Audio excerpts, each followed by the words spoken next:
Hi, thanks for joining me. I'm Phil with Electrocom's Project Management. Today we're going to be talking about communication. We've been focusing on leadership for the past couple weeks, and one tool we need to be effective with leadership is effective communication. Now on the screen I've got what an ideal communication situation would look like.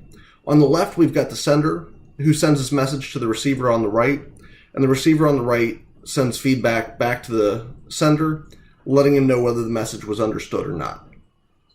Now, in the real world, it's very rare that we have situations that are this clean.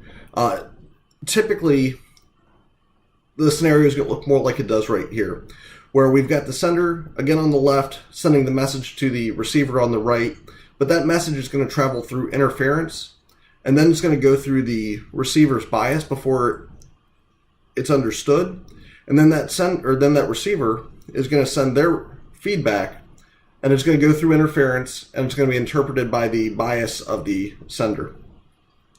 So there are different types of interference that can affect the message that's being received. A lot of communication takes place digitally through text messages, emails, and when we send messages through text message or email, there's a lack of tone that can be understood in the email because it's not audio. We can't hear the inflections. We can't hear what differences the sender is putting into their message. So that can interfere with the way we understand the message when it comes through. There's also audio interference. If you're on a job site talking on a phone, or there's any other noise in the background, that can really affect the message, the clarity of the message being sent. You also have visual distractions.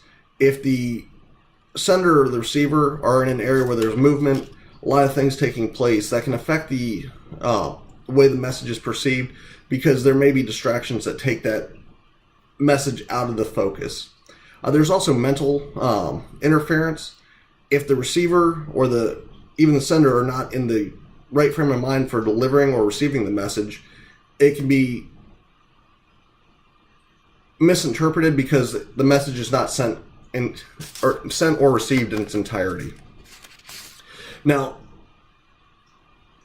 being able to reduce the interference can help with the clarity of the message being sent. We also have different types of feedback that are going to let the sender know that the interference has been reduced and the message was received as clearly as possible. You may receive a response in kind if your original message was through an email, getting an email back letting you know that the message was understood. You also have nonverbal feedback.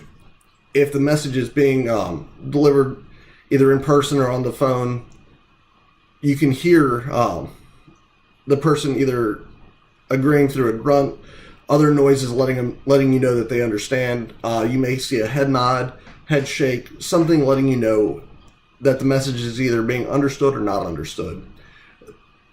You also may get a feedback where you're getting a request for more clarity, something letting you know that the receiver did not fully understand the message. That way you can get a better understanding of what it is you need to clarify in the message to make it more clearly understood.